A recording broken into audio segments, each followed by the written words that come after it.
time finding work? Well, first of all, this is an issue that's been debated now for 30 years. And for 30 years, the issue of immigration has been about someone who's in this country. Maybe they're here illegally, but they're looking for a job. This issue is not about that anymore.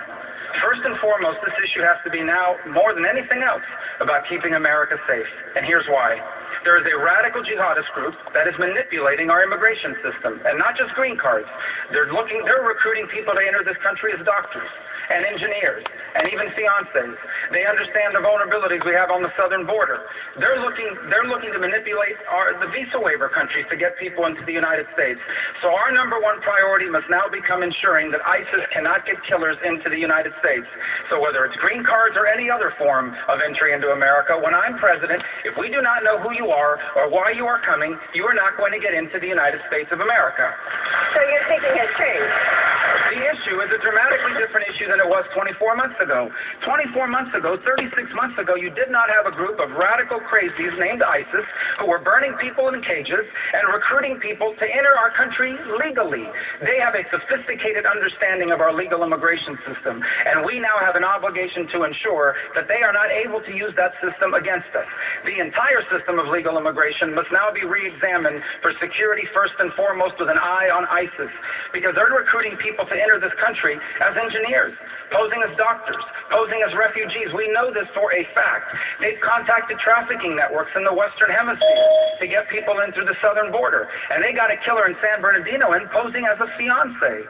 This issue now has to be about stopping ISIS entering the United States, and when I'm president, we will. Thank you, Senator. Maria.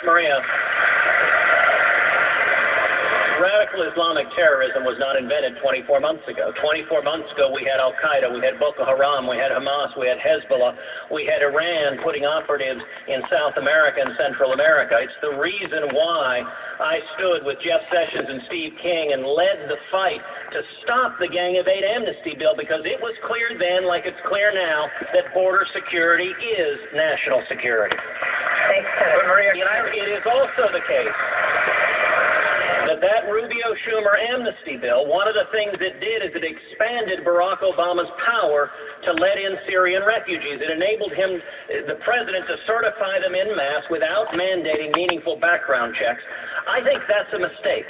That's why I've been leading the fight to stop it. And I would note, the Senate just a few weeks ago voted to suspend refugees from Middle Eastern countries. I voted yes to suspend that. Marco voted on the other side. So you don't get to say we need to secure the borders and at the same time try to give Barack Obama more authority to allow Middle Eastern refugees coming in when the head of the FBI tells us they cannot vet them to determine if they are ISIS terrorists. Maria, let me clear something up here. This is an interesting point when you talk about immigration. Ted Cruz, you used to say you supported doubling the number of green cards. Now you say that you're against it. You used to support a 500% increase in the number of guest workers. Now you say that you're against it.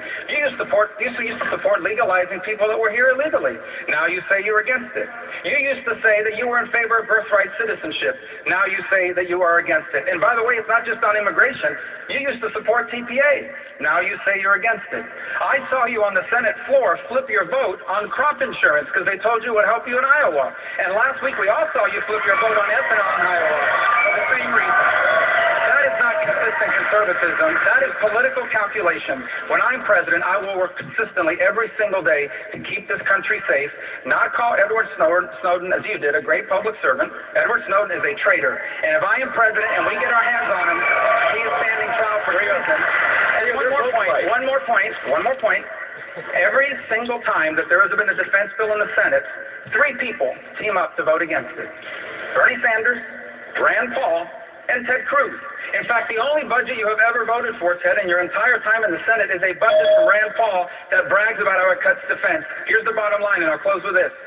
If I'm president of the United States and Congress tries to cut the military, I will veto that in a millisecond.